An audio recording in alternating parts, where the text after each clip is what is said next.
Hey, YouTube. Greetings. I want to talk to y'all today about a different type of tradition which you are not used to seeing or hearing me speak about, and that is Ifa and Orisha. From the approach of Isheshe. And this series of videos is going to be titled 21 Things You Need to Know About Ifa and Orisha. So we're going to dive right in with the first thing that you need to know about Ifa. And that you need to know particularly about any African traditional religion, but Ifa in particular, is that you must address your ancestors.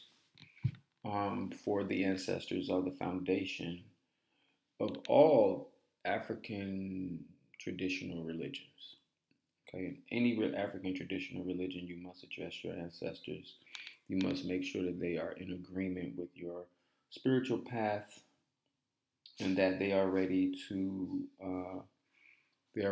assist you and help you on your spiritual path and on your journey, regardless of whatever tradition that you choose.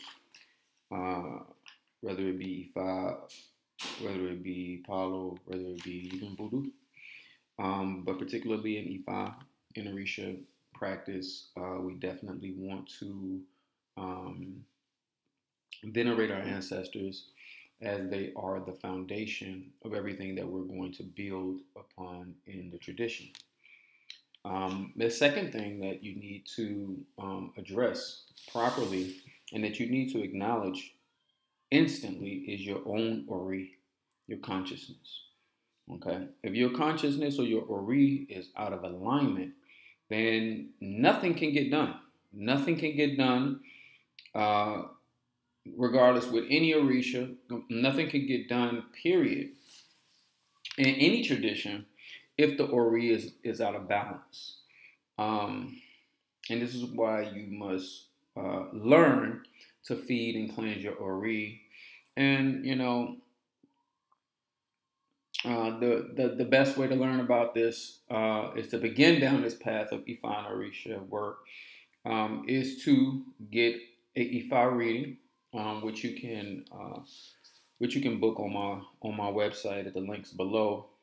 Um, but the Ori is our consciousness, as you've heard me speak about the Ori in my other videos, and uh, how one should take a great importance in working with their Ori before they even address any Orishas and so forth. Okay, so the third thing that you need to understand um, is Eshu, because nothing can be done without Eshu. Nothing. All right, these three that I just gave you are going to be the foundation of your approach. You must approach these three. You must approach your ancestors. You must approach and deal with your Ori, and then you must address Eshu. Um,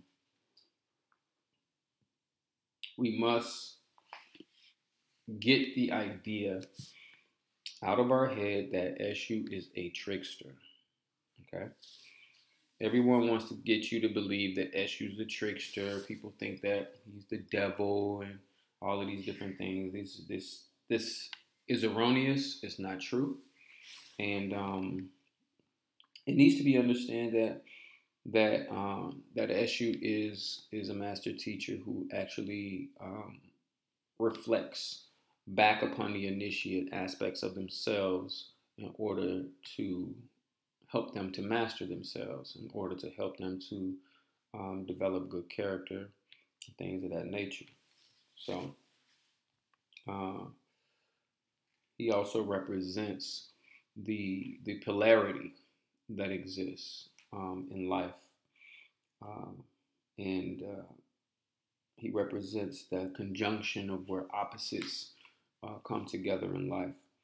Uh, so it also must be remembered that Eshu is to be taken care of daily, not just on a Monday. Um, Other aspects of Orisha, they emphasize the veneration and the worship of Eshu on Mondays, but Inisheshe, which is the Yoruba um, line of Ifa and Orisha practice, Eshu is worked with every day. He is addressed every single day because he is the messenger, and in order to get things done for the day, we must make sure that he's definitely appeased. The fourth thing that you need to know about Orisha and Ifa is that a lot of people out here think that, because they set up their little altars, they may set up their Oshun altar, they may set up their Ogun altar, things of that nature. They feel like they are actually tapping into the energy. The good thing about non-initiate setting up altars is it prepares your mind to develop a relationship with the spirits. It prepares your mind to develop a relationship with the orishas and so forth. So it's good for non-initiates to set up those things, but they must understand that there's no real energy in those altars because for one, they have not been consecrated as shrines. Okay, an altar that has been consecrated becomes a shrine, and a shrine differs from an altar in that a shrine um, actually has the energy of that particular spirit um, consecrated into the items of that particular shrine, whether it be a tree, a hole in the ground, a statue, whatever it is, in which that energy has been called into that particular location and those particular items. That will be considered a shrine in which is now alive. So an altar with an Oshun statue, a glass of water, a candle, and some flowers is not going to be alive in the same, in a sense, in the way that a Oshun shrine or would be, or Orisha pot or something of that nature would be venerated. You know what I mean? So you're not going to get the same results, and y'all need to understand the difference and such. Okay, you need to understand that you must um, learn how to set up your altar by working with a authentically initiated priest or priestess um, who can guide you. A lot of this information is also can also be given within the reading, specifically tailored to Ifa and Orisha. Again, you can book that reading on my website by clicking the link in the description. Please do not message me a bunch of questions um, without booking a reading. Without booking a reading, I don't have the time to answer a bunch of random questions. And hold on one second. Um,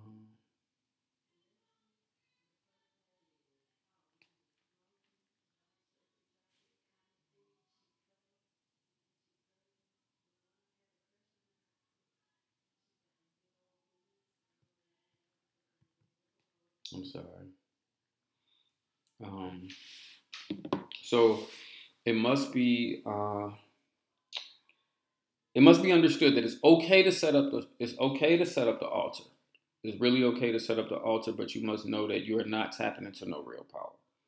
You ain't tapping into no real power with the altar. Okay? You must um, you must be authentically initiated and receive the proper spiritual vessels or shrines in order to properly work with that energy.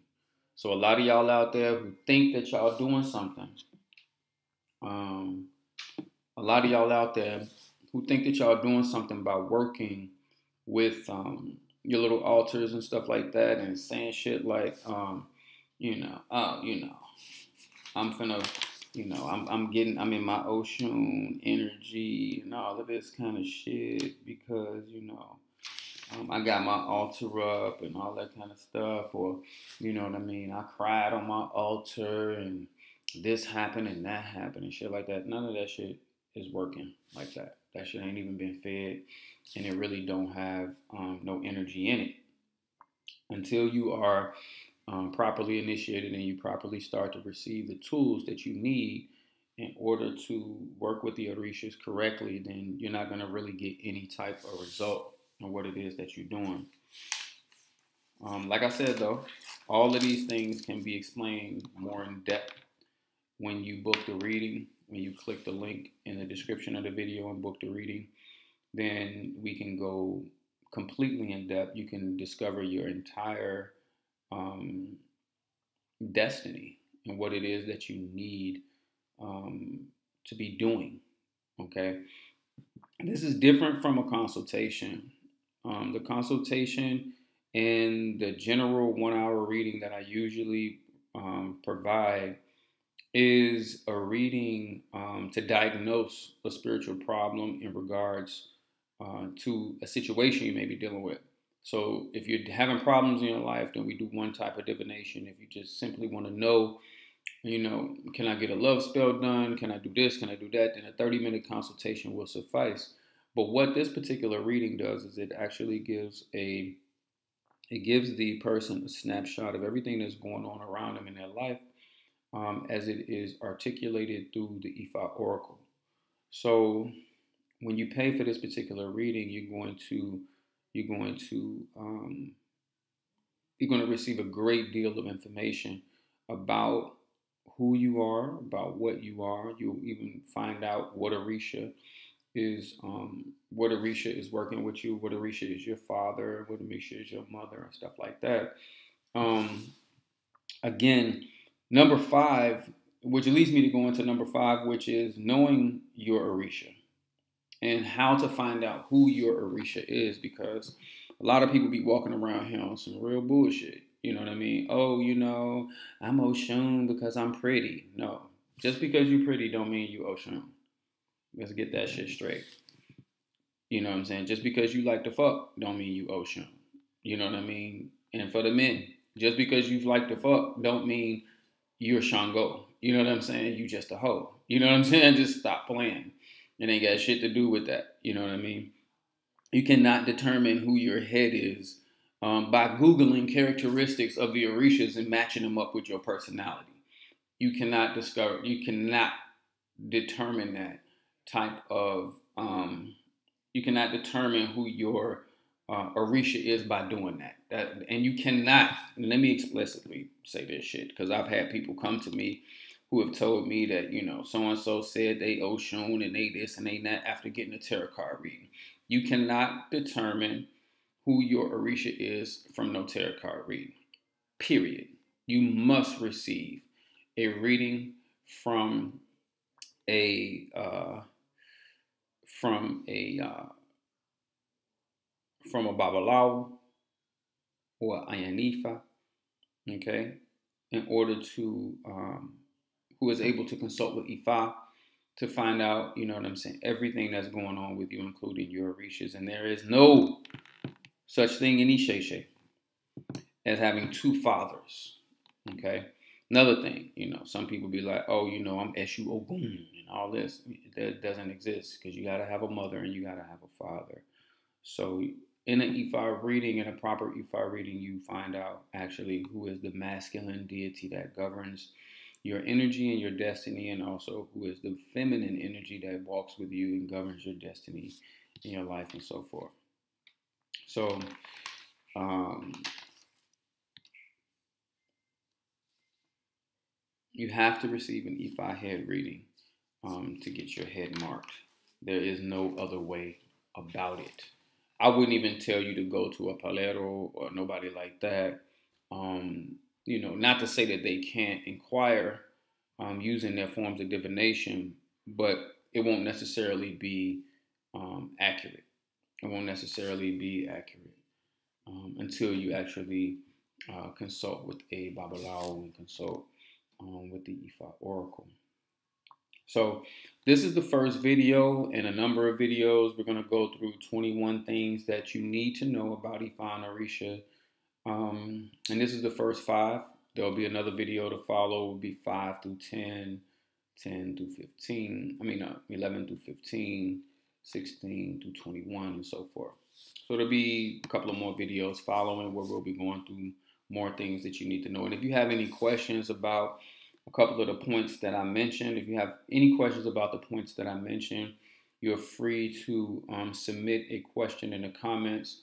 You're also free to reach out to me uh, for a quick question. Not no long, don't send me no long ass story or in my messages talking about I've been going through this your whole, no, don't do that. You want to give your life story, you need to book a reading because I don't have time to sit up and read a damn essay. You know what I'm saying? Like I don't have that type of time. So those kind of messages usually get ignored. You know what I mean? If you got a lot to talk about and you probably need to, you know what I mean, probably send me an audio note or simply just book a reading, man. Don't start asking me how much is this and how much is that. I'm not gonna tell you. Period. You need to book the reading because my time is not to be wasted. I'm not gonna sit for 30, 40 minutes in my inbox talking to you back and forth, answering your questions. It's 30, 40 minutes out of my life. Plus, I got other people to tend to who have paid for my time and for my services. So you ain't getting shit for free by asking me a bunch of questions. If you want information and you want accurate information, then you need to click the link in the description of this video, and then you need to go ahead and book the reading so that you can get the information that you're looking for. Trying to get shit for free and all that shit because you've been scammed by this, that ain't none of my problem. That ain't my business. You know what I mean? You really need to take your spiritual journey seriously. You need to understand that ain't nothing in this life free. You need to understand that our time and our energy and our ache is not free.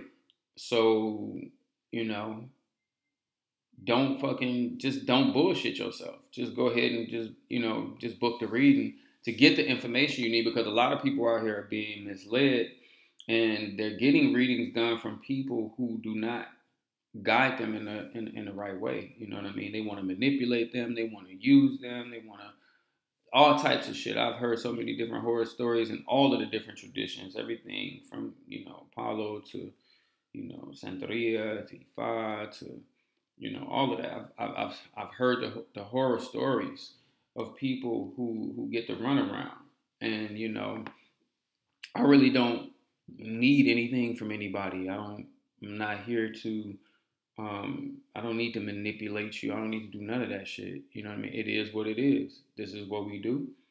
We know what we do. As anybody know, I've been here a long time, and they know that when I do shit and when I say something, that you could take that shit to the bank. You know what I'm saying? So, um, if you're tired of getting the runaround, if you're ready to start getting some solutions, if you're ready to start solving some problems in your life and really get things back on point, then the Ifa reading would definitely be beneficial to you to receive. So I want to appreciate y'all for watching this video. Hope it was informative. I did kind of go a little bit quickly through the points, but like I said, click the link in the description of the video, book that Ifa reading, and then I'll be looking forward to talking to y'all. See y'all on the next video where we go from 6 through 10 on 21 things you need to know about Ifa and Orisha. Peace.